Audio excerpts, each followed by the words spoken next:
Ron Burkle is selling the Wave to Levine Leichman Capital Partners. This company is a private equity firm that has close to $10 billion in assets under management. They've been around since 1984. They valued the Wave franchise at $113 million, and they're going to pay $35 million now for about roughly a third, and then the remainder at the end of the 2024 season. The value of women's sports and women's sports franchises has been transformational in the last several years. There's a report by Deloitte that said, they project that revenues from women's sports in 2024 will exceed $1.2 billion.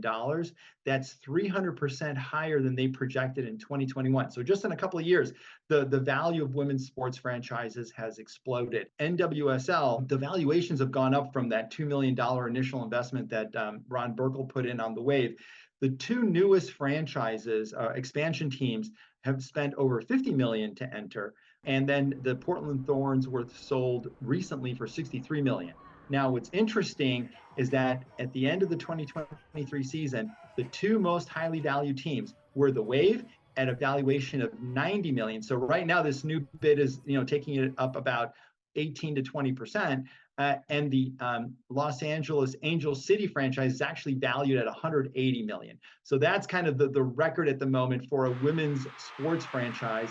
And I think it's not going to go down, and it's going to go up substantially over the next couple of years, because the quality of women's sports, the professionalism, the level of competition is very exciting and something, and it's an alternative. And from a family perspective, from a cost to go to a game, it's much more economical than going to a football game or a basketball game or even a baseball game. So it's still a good value for fans, and it's something that then obviously owners and investors are going to profit by. Right now, over 7 million businesses, especially, and most of them are small businesses, not Fortune 500 companies, but small and mid-sized businesses, use TikTok to market or sell their products. And these companies have generated almost $15 billion in revenues in 2023 and impacted the gross domestic products by almost $25 billion. And they generate about 225,000 jobs. So it's not insignificant. And in some cases, a lot of these small businesses are individuals who basically earn a lot more income on TikTok, because TikTok is actually very good to creators than they would in other circumstances.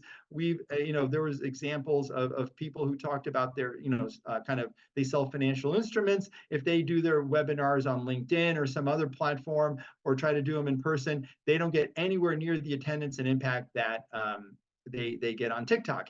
And TikTok is also used by about 170 million Americans, most of which are Gen Z and millennials, and so you're talking about the younger consumers and the way they consume media.